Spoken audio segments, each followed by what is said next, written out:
শ্রীরামকৃষ্ণ কলিকাতায় বসু বলরাম মন্দিরে। এবারের পাঠ দ্বিতীয় পরিচ্ছেদের তৃতীয় অংশ এবং তৃতীয় এবং শেষ অংশ। একজন ভক্ত, গীতা ভগবান বলেছেন, শ্রীরামকৃষ্ণ, গীতা সব শাস্ত্রের সার। সন্ন্যাসীর কাছে আর কিছু না থাকে, গীতা একখানি ছোট থাকবে। একজন ভক্ত, গীতা শ্রীকৃষ্ণ বলেছেন। নরেন্দ্র, শ্রীকৃষ্ণ বলেছেন না বলেছেন? ঠাকুর, শ্রীরামকৃষ্ণ অবাক হয়ে নরেন্দ্রের এই কথা শুনিতেছেন। শ্রীরামকৃষ্ণ, এসব বেশ কথা হচ্ছে।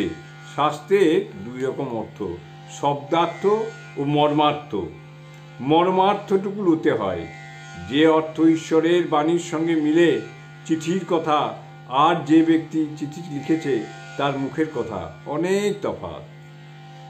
যে অর্থ ঈশ্বরের বাণীর সঙ্গে মিলে চিঠির কথা, আর যে ব্যক্তি চিঠি লিখেছে তার মুখের কথা অনেক তফাৎ।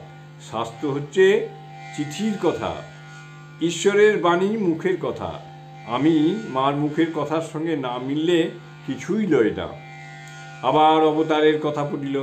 নরেন্দ্র, ঈশ্বরে বিশ্বাস থাকলেই হলো, তারপর তিনি কোথায় ঝুলছেন বা কি করছেন এ আমার দরকার নাই। অনন্ত ব্রহ্মাণ্ড, অনন্ত অবতার।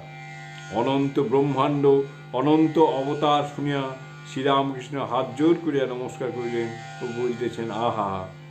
মণি ভবনাথকে কি বলিতেছেন?